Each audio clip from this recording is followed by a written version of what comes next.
아멘. 감사합니다. 우리 옆에 있는 분들 향해서 환한 미소를 한번 선물하시면서 오늘은 메리 크리스마스 이렇게 하면서 인사합시다.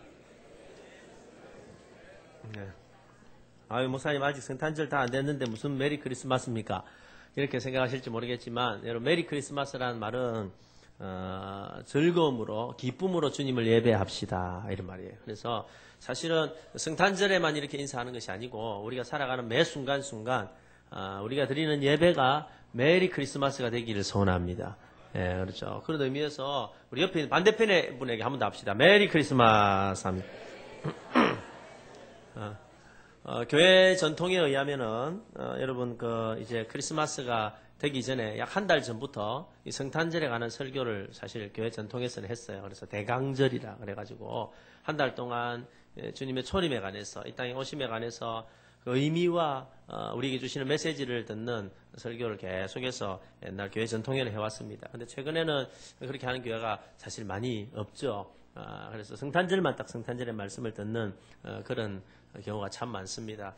그래서 올해는 저도 교회 전통을 따라서 이번 12월 한 달 동안을 낮예배 시간에 성탄절과 관계된 예수님의 초림과 관계된 말씀을 한번 쭉 나누면서 아마 어쩌면은 좀 들어왔던 본문의 말씀일지 모르지만은 그러나 다시 한번 성탄의 의미를 되돌아보는 시간이었으면 좋겠고 그래서 주일날은 그 말씀 듣고 수요일날은 예수님의 재림에 관한 말씀을 듣고 초림과 재림과 딱 맞는 것 같아요. 그래서 말씀 잘 들으시고 저와 여러분이 주님을 새롭게 만나는 좋은 시간이 되시기를 주님의 이름으로 축복합니다. 여러분, 인도 사람들이 부르는 노래 가운데 이런 가사가 있습니다. 보시오, 내가 한 가지 노래를 불러주겠네. 인생에선 나무가 가장 중요하다네. 아이가 태어나면 엄마는 나무로 만든 요람에 눕히고 흔들어주네. 좀 더 자라면 아이는 나무로 만든 장난감을 가지고 놀지. 학교에 들어가서는 나무로 만든 연필로 나무 책상에 앉아 공부를 하네. 공부를 게을리하면 선생님이 나무 회초리를 들고 혼을 내지. 결혼해서 집을 지으려면 나무가 있어야 하고 명상이 필요하면 나무 아래 앉아야 하네. 그리고 늙어서는 나무 지팡이를 의지하고 결국에는 두 개의 대나무 막대기에 얹혀 화장터로 간다네. 보시오, 그대는 지금 나무의 어느 단계에 와 있는가? 이런 인도 사람들이 부른 노래가 있다라고 합니다. 여러분, 12월 하면은 나무 생각이 참 많이 나는데 12월에 떠오르는 나무가 여러 가지가 있지만 가장 많이 아마 떠오르는 단어는 이 크리스마스 트리인 것 같습니다. 교회를 다니든 교회를 다니지 않든 기독교 신앙이 있든 없든 심지어는요 예수님에 관해서 전혀 알지 못하는 공산주의 국가에 가도 크리스마스 트리는 꼭 있습니다.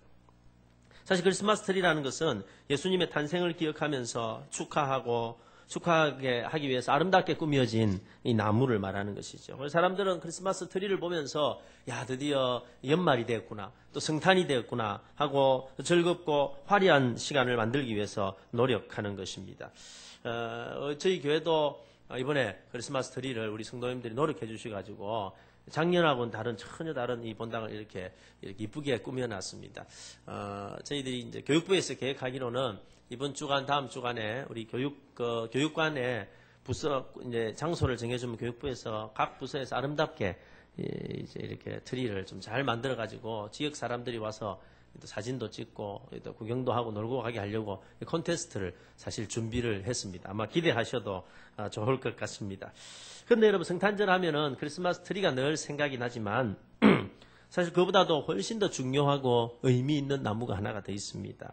그것은 바로 구유입니다. 구유. 구유란 소나 말의 먹이를 담아주는 통나무로 만든 통을 말하는 것이죠. 그런데 베들레헴에서 탄생하신 아기 예수님은 우리가 기대하는 것과는 전혀 다르게 여러분 한 마구간의 구유에서 태어나셨다라고 성경은 밝히고 있습니다. 여러분, 예수님이 누구십니까? 예수님은 메시아입니다. 메시아. 이 메시아라는 말은요, 헬라어로 그리스도라는 말이에요. 그리스도. 그리스도는 어떤 의미를 가지냐면 기름 부음 받은 자라는 의미이지요. 여러분, 성경에서 기름 부음 받은 자라고 하면 항상 세 가지 직분을 떠올리게 됩니다. 첫 번째는 왕입니다. 그리고 제사장입니다. 그리고 선지자입니다. 여러분, 그리스도라는 말 안에 예수님이 어떤 분인지를 분명하게 보여주고 있습니다. 예수님은 만왕의 왕이십니다. 여러분, 사실을 믿으십니까? 네. 예수님은요, 우리의 죄를 위해서 자신의 피를 들고 지성소로 들어가신 대제사장 중에 대제사장이십니다. 뿐만 아니라 예수님은 하나님의 뜻을 우리 가운데 그대로 전달해 주시는 선지자, 말씀이신 선지자이십니다. 그래서 우리가 메시아 예수님 혹은 예수 그리스도라고 말할 때 이 고백은 그냥 고백이 아닙니다. 예수 그리스도는 나의 왕이십니다. 예수 그리스도는 나의 제사장이십니다. 예수 그리스도는 나의 선지자이십니다. 라는 고백이 그리스도 예수 그리스도 안에 숨겨져 있다라는 것입니다. 여러분, 이 예수님이 메시아로 이 땅에 오시는 사건은 너무너무 큰 사건입니다. 놀라운 사건입니다. 그래서 역사가 둘로 나뉘어지는 획기적인 사실입니다. 우리가 잘 아는 대로 예수님의 탄생을 중심으로 역사는 BC와 AD로 나뉘게 됩니다. BC는 Before Christ, 예수님 이전 시대. AD는 안노 도미니라는 예수님의 시대, 주의 날. 그래서 주님의 시대와 주님 이전의 시대로 예수님의 탄생을 통해서 딱 나뉘어지게 되는 것이죠. 다시 말해서 예수님은 이런 놀라운 분이십니다. 그런데 우리를 더 놀라게 하는 것은 이런 역사를 바꾸시는 만왕의 왕이신 주님께서 이 땅에 정작 오실 때는 너무너무 초라한 모습으로, 너무너무 초라한 자리에 마국간에, 그것도 말 구유에 누우셨다는 것입니다. 여러분, 어떤 왕처럼 왕궁에 태어난 것도 아니고 왕궁에 태어나서 멋진 말을 남기면서 이렇게 태어나신 것도 아니고, 우리가 흔히 한국의 여러분 그 신화나 한국에 만들어낸 여러 가지 이야기들을 보면 어떤 왕은 아래에서 태어나고 어떤 왕은 뭐 어떻게 태어나고 하는 이런 이야기들이 있는데, 예수님 그렇게 태어나신 것이 아니고 누울 곳이 없어서 말구유에 누우셨다라는 것입니다. 여러분, 말구유 이러니까 좀 이렇게 아름답게 느껴지십니까? 사실 말구유는 우리가 잘 못 봤어요. 그죠? 우리는 뭘 잘 아냐면은 소여물통을 잘 압니다. 소여물통입니다. 좀 쉽게 말하면 저는 아주 시골에서 자라고 지내고 뭐 이렇게 했기 때문에 저희 삼촌이 또 진영에 있었습니다. 그러니까 늘 그곳에 지냈어요. 소를 많이 키우셨어요. 그래서 저는요, 이 소 외양간이 어떻는지 압니다. 거기서 나는 냄새가 아직도 납니다. 네. 거기는요, 사람이 아이가 태어나자마자 누울 곳이 못 된다는 거예요. 그런데 예수님은 거기에 누우셨다는 거예요. 전혀 아름답지도 향기롭지도 보기 좋지도 않은 그 누추한 마궁간에, 그것도 말구유에 누우셨다라는 것입니다. 그런데 성경은 오늘 놀랍게 한 가지 표현을 하고 있습니다. 예수님께서 다른 왕궁이 아니고 말구유에 누우신 것 자체가 하나의 표적이다라는 표적. 이 표적이란 말은 무슨 말이냐면 사인이라는 사인. 사인이라는 거는요, 무언가를 전달해 주기 위해서 주신 메시지라는 거예요. 그러니까 예수님께서 이 땅에 오셨는데 말구유에 누우신 것 자체가 메시지라는 거예요. 우리에게 전달해 주고자 하는 중요한 메시지가 있다는 거예요. 여러분, 우리가 성탄절을 보내면서 하나님께서 이 성탄절에 주신 메시지를 우리가 분명히 듣고 깨달아야 할 줄로 믿습니다. 예수님께서 구유에 태어나셔서 우리에게 주시는 메시지가 무엇일까요? 그의 태어나심이 우리에게 주는 의미가 무엇일까요? 우리가 오늘 몇 가지를 살펴보면서 우리 12월의 첫 번째 우리 성탄절 말씀을 함께 나누고자 하는 것입니다. 그 첫 번째 메시지가 무엇이냐면 이것입니다. 한번 따라서 해보십시오. 가장 낮은 자를 위하여 가장 낮은 곳에 오셨습니다. 여러분, 예수님께서 이 말구유에 나셨다는 것의 첫 번째 의미는 가장 낮은 사람을 구원하기 위해서 가장 낮은 곳에 오셨다라는 것입니다. 여러분, 예수님은 이 땅에 자신을 위해서 오지 않았습니다. 우리를 위하여 오셨습니다. 죄인을 구원하러 오셨습니다. 여러분, 그 죄인을 구원하기 위해서 가장 낮게 처해 있는 우리의 입장으로, 우리의 모습으로 오셨다는 것입니다. 여러분, 우리가 어떤 사람을 도우려면 제일 먼저 해야 될 것은 그 사람의 입장에 서는 것입니다. 그 사람의 자리에 서는 것입니다. 그 사람이 경험하고 있는 것을 경험해야 다 이해하며 도울 수 있다는 것입니다. 가난한 사람을 여러분 정말로 이해하려면 가난을 경험해야 되는 거예요. 아픈 것을 이해하는 사람은요, 아파 본 사람만이 아픈 사람을 이해합니다. 실패를 한 사람의 마음을 누가 압니까? 실패해 본 사람만이 아는 것입니다. 절대 한 번도 경험해보지 않은 것을 안다고 이해한다고 도와주기는 힘들다, 어렵다라는 것입니다.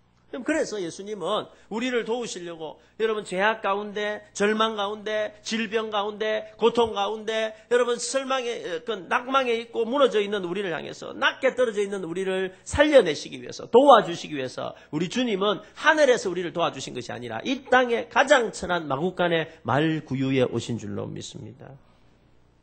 왜냐하면 그것을 경험해야 우리를 도와주실 수 있다라는 것이죠. 예수님은요, 우리의 아픔을, 우리의 슬픔을 경험하지 못하신 분이 아니라 다 경험하시되 죄는 없으시니라 라고 성경은 말하고 있다라는 것입니다. 제 친구 가운데 아주 재밌는 목사가 하나가 있습니다. 저하고 같이 이제 동기였고 같이 공부를 했습니다. 같이 공부를 했는데 목사 안수를 안 받는 거예요. 여러분 신학교로 가고 대학원을 가면은 다 목사 안수를 받기 위해서 노력을 하고 그 타이밍을 놓치지 않으려고 하루라도 빨리 받으려고 이렇게 노력을 하는데 이 목사님은 목사 안수를 안 받으시는 거예요. 안 받으시고 어디 딴 데서 뭐 일을 하고 있다는 거예요. 나중에 알고 보니까 이분이 사명이 뭐였냐면은 외국인 노동자들을 위해서 일하는 사명인데 외국인 노동자들에게 들어가가지고 그들의 마음문을 열고 그들과 함께 일하려고 하면은 다른 것이 아니라 그들의 현장 가운데, 삶의 현장 가운데 들어가서 같이 일을 해야 되는데 목사의 직분을 가지고 들어가는 거는 사람들의 마음문을 열기 힘들다는 거예요. 그래서 이분이 강도사까지 딱 되시더니 모든 걸 다 내려놓고 그냥 외국인 노동자들이 일하는 그 일의 현장으로 들어간 거예요. 일의 현장으로 들어가가지고 몇 년간을 그 친구들하고 같이 일하고 그리고 어려움을 당하면 도와주고 그러다 보니까 이 외국인 노동자들의 마음을 확 활짝 열어가지고 어느 날 보니까 모든 많은 사람들이 이 목사님을 존경하고 의지하고 되더라고요. 한 번은 서면에서 일일 찻집을 한다고 오라 그랬어요. 제가 가보니까요. 거짓말이 아니고 여러분 수십 개 나라의 외국인 노동자들이 그때 와가지고 함께 기도하며 나누며 복음을 전하며 사랑을 나누는데 그 중심에 이 목사님이 있는 거예요. 나중에는 이제 목사 안수를 받았습니다. 정노아 목사님이라는 분인데 지금은요 전국에서 이 외국인 노동자 사역을 하고 계십니다. 제가 그때 이분을 통해서 깨달은 것이 있어요. 이게 예수님의 모습이 이런 모습이구나. 예수님의 모습, 이분의 목적은요 목사가 되는 게 목적이 아니었어요. 그 사람을 돕는 게 목적이에요. 그 사람들과 함께 도우려면 그 사람의 자리에 가야 된다는 거예요. 그 사람처럼 낮아져야 된다는 거예요. 그 사람의 현장에 가야 된다는 거예요. 그래서 모든 건 내려놓고 그 일을 하는데 너무너무 존경스럽고 너무너무 귀한 분이다라는 생각을 하게 되었어요. 예수님이 그러셨다는 거예요. 예수님은 우리를 도와주시길 원하시고 예수님은 우리를 살려내시길 원하시고 우리를 다시 일으켜서 하늘 보좌에 올라가실 때 함께 올라가기를 원하셨는데 그렇게 하기 위해서 예수님이 첫 번째 하신 일은 가장 낮은 곳에 임하셨다. 그리고 우리 아픔을 경험하시고 우리의 괴로움을 경험하셨어요. 여러분 예수님이 우리의 가난을 아실까요? 대답해도 생명에 지장이 없습니다. 예수님이 우리의 가난의 아픔을 아실까요? 모르실까요? 아십니다. 우리는 널이나 주님 모르신다는 거예요. 내가 얼마나 괴로운지, 내가 돈 때문에 얼마나 힘들어하는지, 내가 얼마나 가난해가지고 먹을 게 없어서 얼마나 괴로워하는지 주님 모르신다고 이야기하는데 그러면 예수님 뭘 하시냐면요. 섭섭하다 이러십니다. 예수님 다 아신다는 거예요. 예수님은 가난을 경험하셔서 아십니다. 예수님이 외로움을 아실까요? 예수님 외로움 아신대요. 인자는 머리 둘 곳이 없도다. 노동지가 있고 덜짐승도 자기가 있는 집이 있는데 머리 둘 곳이 몸을 둘 곳이 있는데 인자는 머리 둘 곳이 없도다. 외로움을 아시는 분. 예수님이요 배신의 아픔을 아실까요? 여러분 사람이 가장 견디기 힘든 아픔이 뭡니까? 배신당하는 아픔 아닙니까? 그것만큼 더 아픈 게 어디 있습니까? 정말로 아프거든요. 그런데 예수님은요 그 배신의 아픔을 아십니다. 그리고 그것을 용서할 때 결단도 아시는 것입니다. 예수님은요 오해당할 때 아픔을 아십니다. 여러분 우리가 정말 견디고 힘들 때가 언제입니까? 오해당할 때 아닙니까? 나는 사랑한다고 이야기했는데 나는 정말로 다 줬는데 나는 아낌없이 정말로 정직하게 대해줬는데 그 사람 나를 오해하고 비방하고 욕하고 몰라줄 때 우리의 마음이 얼마나 아픕니까? 그럴 때 우리는 외치게 되죠. 하나님 누가 내 마음을 알아줄까요? 이 마음을 누가 알겠습니까? 아무도 몰라주네요. 남편도 몰라주고 아내도 몰라주고 자식도 몰라주고 다 몰라주고 아무도 몰라줘요. 그때 주님 말씀하시요 나는 안다. 나는 안다. 이런 이야기를 하니까 어떤 친구가 이런 이야기를 합니다. 목사님 예수님이 재수생의 마음은 아실까요? 여러분 어떻게 생각하세요? 예수님이 재수생의 마음은 아실까요? 모르실까요? 예수님께서 아실 것 같아요. 예수님이 그렇게 하셨지만 예수님 마음대로 안 된 것도 있으시잖아요. 제자를 양육하는 일들, 사람들에게 말씀을 잘 가르쳤는데 잘 안 된 일도 있잖아요. 그래서 예수님은요, 그 마음을 아실 것 같아요. 예수님이 다 아시기 때문에 우리를 도와주실 수 있는 줄로 믿습니다. 예수님은요, 죽음 앞에 고통하고 있는 사람들의 마음을 아십니다. 여러분, 그 동산에서 눈물이, 여러분, 땀이 피가 되도록 겟세마네 동산에서 기도하실 때의 그 마음을 어쩌면은요, 우리가 인생을 살아가면서 느끼는 그 고통, 그 아픔을 다 그 자리에서 경험하신 거 아니겠습니까? 그렇기 때문에 우리를 친히 도와주실 수 있는 줄로 믿습니다. 예수님께서 보여주시는 여러분 이 마국간의 말구유가 우리에게 전달해주는 첫 번째 메시지가 무엇입니까? 내가 안다라는 거예요. 너희들의 아픔을 안다는 거예요. 너희의 슬픔을 안다는 거예요. 너희의 고통을 안다는 거예요. 너희의 가난함을 안다는 거예요. 지금 너희들이 당하고 있는 저 마국간 같은 세상에서 경험하고 있는 너희들의 모든 것을 내가 안다라고 여러분 말구유를 통해서 말씀해 주시고 있다라는 거예요. 오늘 두 번째로 여러분 이 구유가 우리에게 주는 두 번째 사인 메시지가 무엇입니까? 그것은요, 마국간 같은 우리의 인생을 왕궁으로 만들기 위해서 오셨다라는 것입니다. 한번 따라해 보십시오. 마국간 같은 우리의 인생을 왕궁으로 만들어 주십니다. 여러분, 예수님께서 왕궁에 태어나지 아니하시고 마국간에 태어나신 이유가, 말구에 누우신 이유가 무엇이겠습니까? 무슨 사인일까요? 저는 갑자기 이런 생각을 해봤습니다. 자, 여러분 한번 들어보세요. 왕궁이니까 왕이 살까요? 왕이 사는 곳이 왕궁일까요? 왕이 사는 곳이 왕궁. 한 번씩 텔레비 선전에 보면은요, 당신이 사는 곳이 곧 당신입니다. 그건 틀린 말인 것 같아요. 여러분, 돈을 많이 벌어가지고 수십억짜리 아파트에 여러분 멋진 전당 왕궁 같은 여러분 팰리스. 요즘 그 아파트 이름이 뭐 팰리스 뭐 이런 거 아닙니까? 거기에 산다 하더라도 사기꾼이 살면 그 사기꾼 집입니다. 도둑놈이 살면 도둑놈 집 아닙니까? 그렇잖아요. 그러나 부족하고 마국간 같은 곳이지만은 거기에 여러분 왕이 살면 왕궁이 되는 것입니다. 자, 그때 깨달았어요. 아, 그렇구나. 주님이 이 땅에 마국간 같은 곳에 여러분 말구유에 오신 이유가 뭐냐면은 마국간 같은 우리의 인생에 왕으로 찾아오셔서 마국간 같은 우리의 인생을 왕궁으로 만들어 주시기 위해서 오셨다는. 그래서 주님 마국간에 오셨다라는 것입니다. 사랑하는 성도 여러분, 왜 예수님께서 마국간의 말구유에 오셨습니까? 마국간 같은 우리의 인생을 왕궁으로 만들어 주시기 위해서 오셨습니다.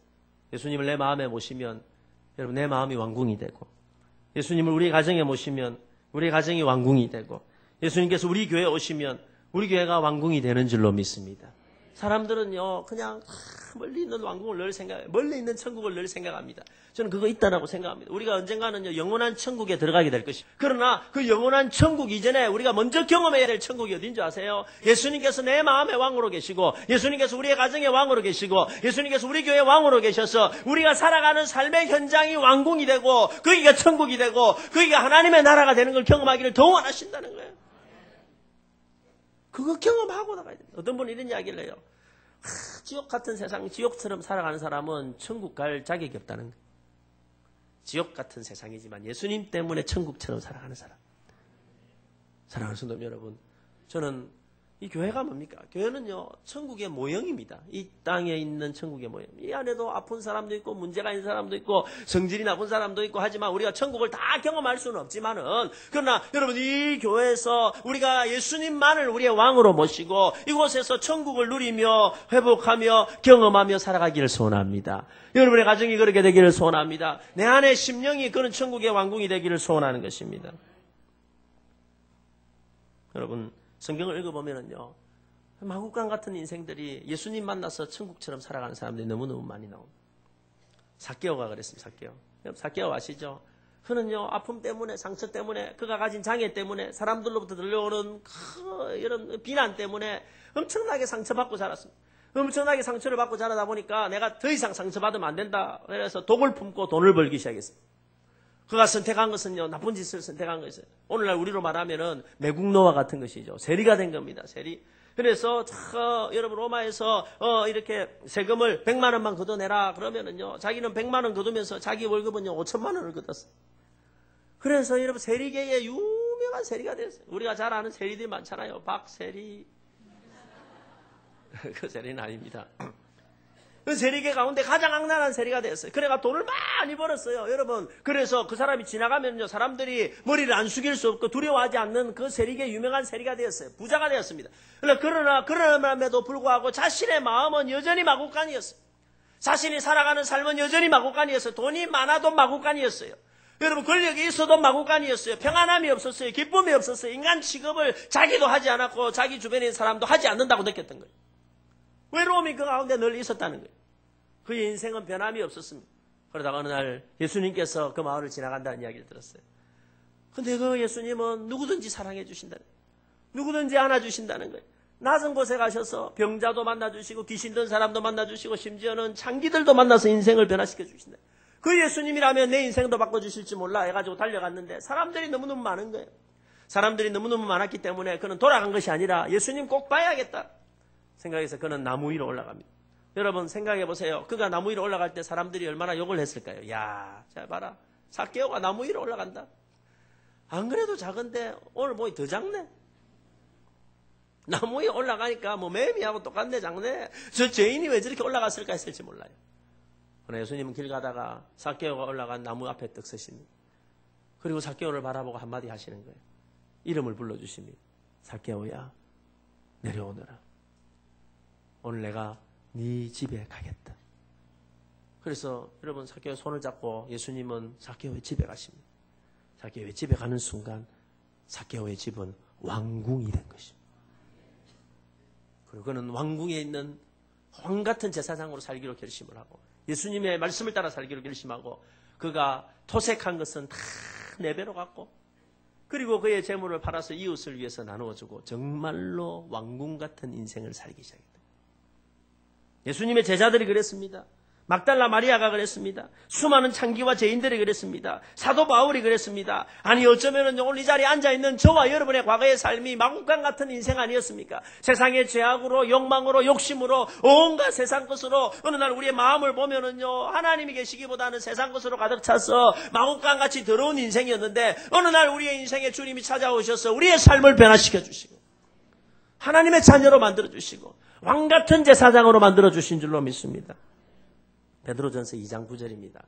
여러분 한번 읽어볼까요? 베드로전서 2장 9절 화면 한번 띄워주세요. 베드로전서 2장 9절 오직 너희는 택하신 족속이요 왕같은 제사장들이요 거룩한 나라요 그의 소유된 백성이니 이는 너희를 어두운 데서 불러내어 그의 기이한 빛에 들어가게 하신 자의 아름다운 덕을 선전하게 하려 하십니다. 이것이 저와 여러분의 간증이 되고 고백이 되기를 주님의 이름으로 축복합니다. 그러므로 여러분 중요한 것은 여러분 정말로 중요한 것은 성탄절이 12월 25일이 이게 중요한 게 아니고 내가 예수님을 만나는 그날이 중요하다. 내 인생의 왕으로 오신 날이 중요하다. 사실 우리가 지내고 있는 12월 25일은 여러분 의견이 분분합니다. 로마의 역사서에 의하면 12월 25일 성탄절을 지킨 것은 이 12월 25일로 성탄절을 지킨 것은 AD 336년경부터라고 합니다. 그전에는 이 날을 지키지는 않았어요.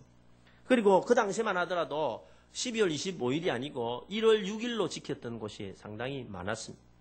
어떤 사람들은요 굉장히 중요하게 비판하는 사람도 있습니다. 절대 12월 25일로 지키면 안 된다라고 비판하는 사람도 있습니다. 왜냐하면 이 날은 그 애굽에서 섬겼던 태양신 라를 기념하는 날이 12월 25일이었다. 그렇기 때문에 이것이 흘러들어 이방 종교가 교회에 들어와가지고 그날을 지키게 되었다라고 이야기하는 사람도 있습니다. 그래서 이 날을 지키면 안 된다라고 말하는 신학자들과 이야기하는 사람들도 있습니다. 귀를 기울여 볼 만한 이야기입니다. 그러나 제가 생각할 때는요, 그것도 중요하지만 그보다도 훨씬 더 중요한 것은 우리가 12월 25일을 크리스마스로 생기든 1월 6일 정하든 예수님의 생일이 정말로 며칠이었는지 그걸 알아내는 것도 중요하지만 그것보다도 훨씬 더 중요한 것은 그 예수님이 내 인생의 왕으로 찾아오시고 마구간 같은 우리의 가정에 찾아오시고 내 삶이 변화되는 그 시간이 훨씬 더 중요하다. 그래서 앞에 게 중요하지 않다는 게 아닙니다.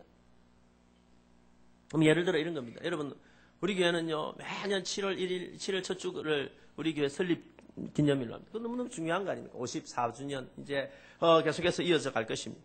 하나 그것도 중요하지만 그것보다 훨씬 더 중요한 것은요. 여러분이 분이엘 교회 성도된 날입니다. 그렇잖아요. 그게 훨씬 중요한 거예요. 똑같은 겁니다. 예수님이 탄생하신 날짜도 중요하지만 그보다도 훨씬 더 중요한 것은 우리가 예수님을 만나는 날입니다. 내 인생의 또 다른 크리스마스, 내 인생의 또 다른 성탄절, 예수님이 12월 25일 날 세상 사람들이 섬기는 기억하는 성탄절이지만 그 성탄절 말고 정말로 성탄절, 내 인생의 주님이 왕으로 주인으로 찾아오셔서 내 인생의 AD와 BC와 AD가 갈려지는 그날, 예수님이 알기 전에 내 있었던 내 모습과 예수님 알고 난 다음에 새 인생으로 살아가게 바뀌는 그날이 훨씬 더 중요한 것입니다. 사람마다 성탄절의 날짜만 다른 것이 아니라 시기도 다 다릅니다. 어쩌면 예수님의 모친 마리아는 아직 예수님이 태어나시기 전에 천사가 찾아와서 잉태의 사실을 알렸을 때, 야, 네가 잉태한 것은 하나님의 아들이다 라는 사실을 알렸을 그때가 성탄절이었을 수 있습니다. 그의 남편이 될 요셉은 마리아를 데려오느라 그가 하나님의 아들을 잉태했다라고 말했을 그때가 성탄절일 수도 있습니다. 그런가 하면 어떤 사람은 예수님이 탄생할 때는 아무것도 몰랐다가 여러분 이 세상에 오신 지 수십 년 지난 후에 예수님을 길에서 만났어. 예수님을 바닷가에서 만나서 예수님을 영접한 그때, 베드로는 갈릴리 호반에서, 여러분 사도 바울은 다메섹 길에서 만난 그날이 그의 인생의 크리스마스일 수 있다는 것입니다. 사람들마다 성탄절 사건을 경험하는 장소도 틀립니다. 양을 지키던 목자들은, 동방박사들은 예수님 탄생하신 마국간에서 예수님을 만났고, 그래서 그곳에서 성탄절을 맞이했습니다. 그런가 하면 누가복음 2장에 등장하는 안나 선지자와 시므온은 성전에서 예수님을 만났기 때문에 그곳이 성탄절의 자리였습니다. 베드로는 바닷가에서, 마태는 자기가 일하는 사무실에서, 세리로 일할 때 그 사무실에서 주님을 만났지. 사랑하는 성도 여러분, 저와 여러분에게도 우리만의 성탄절이 있어야 될 줄로 믿습니다. 내가 예수님 만난다. 예수님이 이 땅에 찾아오신 날뿐만 아니라 예수님께서 내 인생에 찾아오신 날, 그날이 있어야 된다. 그리고 그날이 가장 의미 있는 성탄절이 되게 될 줄로 믿습니다. 사랑하는 성도 여러분, 이번 한 달 동안에, 이 성탄절 기간 동안에 여러분 인생에 찾아오신 성탄하신 주님을 새롭게 만나는 은혜의 역사가 있기를 소원합니다. 오늘 마지막으로 여러분, 이 마국간의 구유가 우리에게 전해주는 전달이 무엇입니까? 우리가 정말로 예수님을 만난 사람이라면 우리도 낮은 곳으로 찾아가야 한다. 한번 따라해 보시죠. 우리도 낮은 곳으로 가야 합니다. 여러분, 우리가 주님을 따르는 사람이라면서요. 우리가 주님을 따르는 제자 아닙니까? 그러면은요, 우리가 그 주님을 우리의 마음속에 왕으로 모시고 있다면, 그리고 우리가 그 왕이 된 백성이라면, 우리도 주님의 모습을 따라서 이 성탄의 참된 의미는 구유를 바라보면서 주님께서 모든 걸 버리시고 낮은 곳에 임하셔서 구유에 임하셨듯이, 이제 우리의 삶도 높은 곳을 향하기보다도, 우리가 이르지 못할 영광스러운 자리를 향하기보다도 그 자리는 하나님이 마지막에 우리에게 주실 것이지만, 우리가 이 땅에 있는 동안에 우리가 바라봐야 될 것은 낮은 곳을 향해서 찾아가고, 가난한 자를 향해 찾아가고, 병든 자를 향해 찾아가고, 죄인들을 향해 찾아가고, 상한 사람을 향해 찾아가고, 버려진 사람을 향해 찾아가는 것이 우리의 삶이다. 그게 교회가 해야 될 일이고, 그게 성도가 해야 될 일이라고 생각합니다. 이번에 저희 청년부에서는 좀 특별한 행사를 크리스마스 전날 하려고 준비를 하고 있습니다. 그게 뭐냐면, 청년들에게 성탄의 의미를 좀 더 가르쳐 주면 좋겠다 해서, 18일 주일날 우리 청년 예배 때 소양 보육원에 있는 우리 보육원 학생 아이들을 다 청년 예배 때 초청을 해가지고 친구들이 공연을 하잖아요, 그죠? 그래서 청년 예배 때 공연을 하고, 그리고 지난주에 우리 청년들에게 돈을 좀 모을 수 있는 저금통 하나를 다 나눠줬어요. 그래서 다 모아오라고 모아가지고 아이들 선물도 주고, 예배 마치고 2명씩 다 데리고 제가 이제 영화관 하나를 통째로 빌려가지고 아이들을 다 데리고 영화도 보여주고, 그리고 같이 즐거운 시간을 가지고 또 기도해주고 이제 다시 보육원으로 돌려보내야겠다, 이렇게 행사를 준비를 했습니다. 그 한 행사가 어떤 큰 의미가 있겠습니까만은, 저는 우리가 할 수 있는 작은 것 하나하나가 예수님께서 이 땅에 왕궁에 태어나지 않으시고 구유에 태어나셔서 가장 낮은 자, 가장 작은 자에게 행하셨던 그 모습을 작은 것 하나라도 따라가는 것, 그것이 정말로 성탄의 의미다라고 생각을 합니다. 여러분 이 성탄에 좋은 계획을 좀 세우시면 좋겠어요. 여러분 가정에. 여러분 이웃 주변에 있는 사람들 있잖아요. 그건 뭐 교회에서 어떻게 공식적으로 하지 않아도 여러분 가정에서 여러분 주변에 있는 노인들, 마음이 상한 사람들, 가난한 사람들, 힘든 사람들, 많이는 아니더라도 한 사람이라도 찾아가서 돕고 격려하고 사랑하고, 그래서 여러분의 삶이, 여러분이 찾아가는 그곳이 주님의 구유가 되고 주님의 왕궁이 되고, 그래서 예수의 사람으로 참된 의미 있는 성탄의 시간들을 보내는 저와 여러분이 되었으면 좋겠습니다. 예수님은 구유에 나셨습니다. 우리도 구유로 가야 합니다. 그것이 주님이 우리에게 주시는 가장 강력한 첫 번째 메시지인 줄로 믿습니다. 기도하십시다. 이 시간에 다 같이 한번 통성으로 우리 한번 기도합시다. 우리 자신의 삶을 따라보면서 예수님은 이 땅에 낮은 자로 오셨습니다.